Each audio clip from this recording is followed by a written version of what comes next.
Eu estava aqui fazendo os meus trabalhos. Agora o Lucas começou a me ajudar. E uma palavra hoje tem ardido em meu coração de forma extraordinária. Olha como o Lucas é um menino trabalhador. Meu filho é uma bênção, glória a Deus por isso. E eu gostaria de dividir essa palavra com você. É uma palavra que o Senhor ardeu no meu peito e eu acredito que ela será o refrigério para a vida de alguém. A Bíblia vai dizer no Evangelho de Jesus Cristo, segundo escreveu Mateus, capítulo de número 27, versos de 20 a seguir, que diz assim: Mas os principais sacerdotes e os anciãos persuadiram o povo a que pedisse que Barrabás e fizesse morrer Jesus. De novo perguntou-lhes o governador: Qual dos dois quereis que eu vos solte? Responderam eles: Barrabás. Replicou-lhes Pilatos: Que farei então de Jesus, chamado Cristo? Sejam crucificado. Responderam todos. Você já parou para pensar exatamente no contexto que está inserida essa mensagem? Em um contexto onde a angústia já havia visitado o coração do mestre.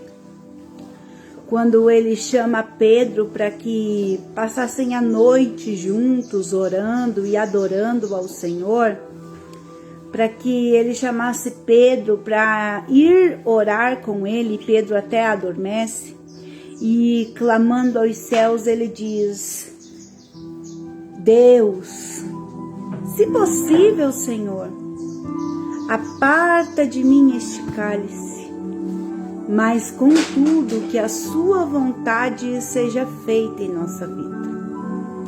Nós vamos ver agora uma sociedade que já está tecendo com traição, já está sendo tecida com pessoas que traem a nossa confiança, que traem o nosso companheirismo, que nos trocam e se aproximam de nós quando é oportuno a eles.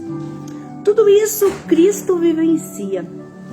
Cristo vivencia inclusive um Pedro, que diz a ele que ainda que nada acontecesse, ainda que todos o negassem, ainda que todos desistissem, ainda que fosse necessário ele morrer com Cristo, ele não deixaria Cristo. Mas a verdade é outra, porque a Bíblia vai dizer que quando Cristo é entregue aos soldados, Pedro refugia-se. E quando ele se refugia, as pessoas começam a notar Pedro. E quando eles vão notando Pedro, eles vão dizendo assim: Ei, você estava com ele.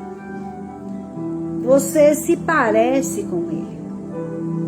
Eu começo a pregar para alguém nessa tarde que já caminhou com Cristo em algum momento da sua vida. Mas na hora da angústia, na hora da aflição, na hora onde tudo ficou mais difícil, o céu ficou cinza de repente, você acabou a renegar a sua fé. Você começou com uma convicção tão grande de que Cristo era contigo. Você começou com uma convicção tão grande que acontecesse o que fosse necessário, você passaria por este amor que você tinha sido apresentado, que você acreditou mesmo, de que nada lhe faria renegar ou negociar a sua fé. Mas fato é que o tempo passa. E quando nós vemos ou sentimos ou percebemos que Cristo se afasta, ou de que Ele não estará presente da maneira como nós desejaríamos, aí nós nos refugiamos. Só que aí Jesus diz: Ei, você já parece comigo. você já tem as minhas características. Alguém já lhe conhece porque outrora já sentiu a minha presença através da sua vida. E quando eu estou com alguém, é uma marca que o tempo não pode apagar. A Bíblia vai continuar e agora vai dizer que Jesus vai comparecer a Pôncio. E quem era para ser morto era Barrabás. Quem era para ser entregue naquela tarde era Barrabás. Só que a mesma multidão que já havia acompanhado o mestre, que já havia visto, aliás, Cristo protagonizar milagres, maravilhas, a mesma multidão que tinha ciência do poder daquele mestre, agora começa a gritar: crucifica-o, crucifica-o. Só que o que me chamava a atenção nessa tarde é o poder que os sacerdotes e os anciãos tinham em influenciar o povo. Como assim, irmã Verônica? O povo é altamente influenciável. E é bem verdade que vão se passar gerações e isso não mudou muito. Mas o que você nessa tarde precisa entender com essa palavra é de que os planos de Deus, eles nunca são frustrados para quem resolve obedecer. O seu posicionamento nessa tarde pode lhe levar para viver o sobrenatural. Não vai ser um sobrenatural sem angústia, não vai ser um sobrenatural mágico, mas o seu posicionamento e a sua obediência faz que até com que esteja contrário em volta, passe a testificar o que Cristo tem com você. Como assim? Qual era o desejo que o povo tinha naquele momento? De ver Jesus ser morto. Uns por orgulho, outros por inveja, outros por ciúmes, outros por ira. Há alguns momentos na vida da gente que as pessoas desejam nos calar. As pessoas desejam que nós venhamos a retroceder, independente do que seja de fato. Algumas vezes é só pelo simples fato de você existir, parece, e alguém já quer que você se cale. E aquelas pessoas agora desejavam parar o Cristo. O que eles não podem entender é que o ato deles gritar é o ato mais profético que se tem naquela tarde. A Bíblia vai dizer que eles estão sendo influenciados. Mas quem protagoniza a cena é Cristo, que está quieto. Quem protagoniza a cena é o Cristo, que está em silêncio. E eu começo a entender algumas coisas nessa tarde. Cristo protagoniza uma cena em obediência. Porque o que ele havia orado antes era dizendo: Pai, se possível, aparte de mim este cálice. Mas se não for, cumpra em mim o seu propósito. Nós precisamos, na nossa geração, começar a compreender o quê? Que Deus tem sim poder de afastar cálices. Deus tem sim poder de nos dar livramento. Mas alguns cálices amargos nós vamos ter que tomar quando nós decidimos que a vontade dele se concretize na nossa vida. Porque o cálice era amargo. Alguns historiadores vão inclusive dizer que o hisopo que se coloca na boca do mestre era o mesmo material que eles usavam muitas vezes para fazer a sua higiene quando iam no banheiro. E a Bíblia vai dizer que Jesus passa tudo isso em silêncio. Jesus nessa tarde começa a dizer para você: está questionando tanto por quê? Está querendo que eu lhe responda toda hora por quê? Porque se eu permitir que o cálice amargo continuasse na sua vida, é porque eu não perdi o controle. Ele não abortou os dias difíceis. Ele permitiu que você passasse. Ele permitiu que você chegasse ao ponto da dor. E Jesus passa em silêncio. Jesus passa calado. Jesus passa sem contender com o Espírito Santo. E Jesus está dizendo a alguém nessa tarde, está contendendo ainda, por quê? Aleluias. Por que contendes?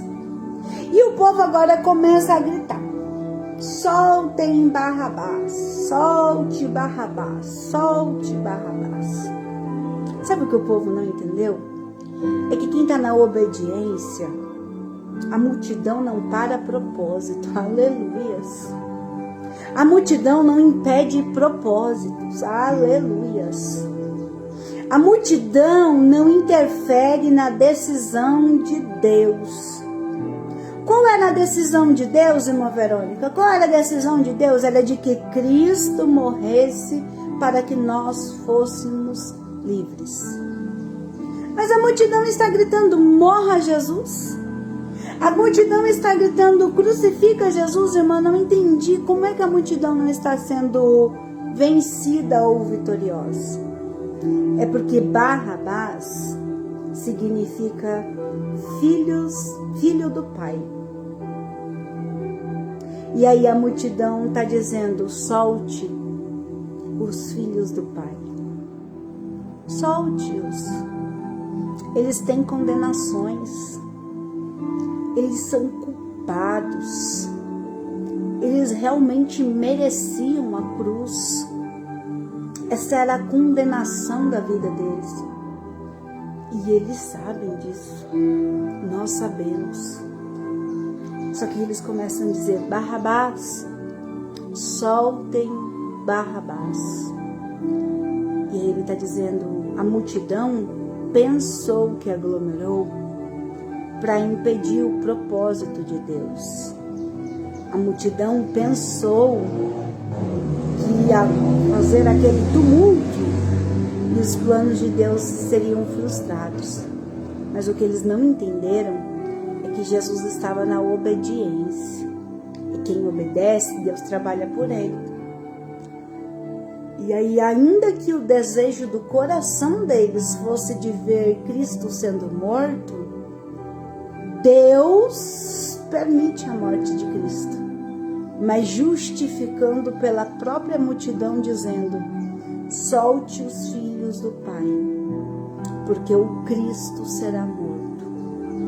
2021 anos se passaram e nós somos os filhos do Pai.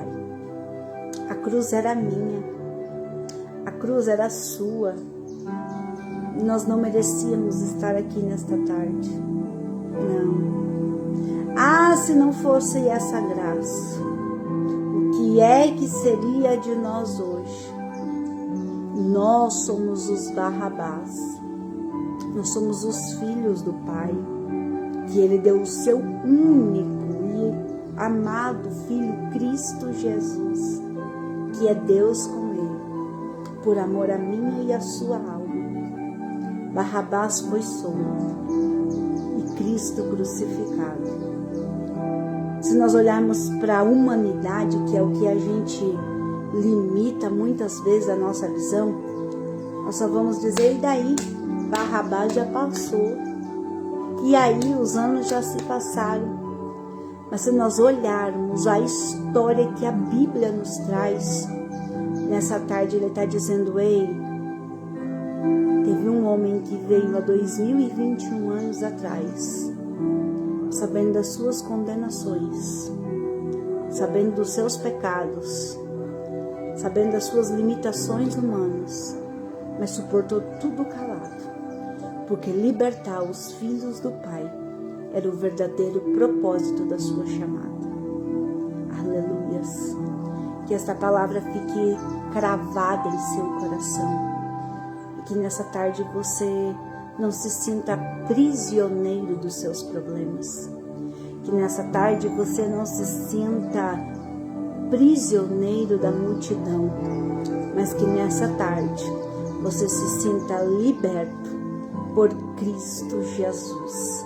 Amém?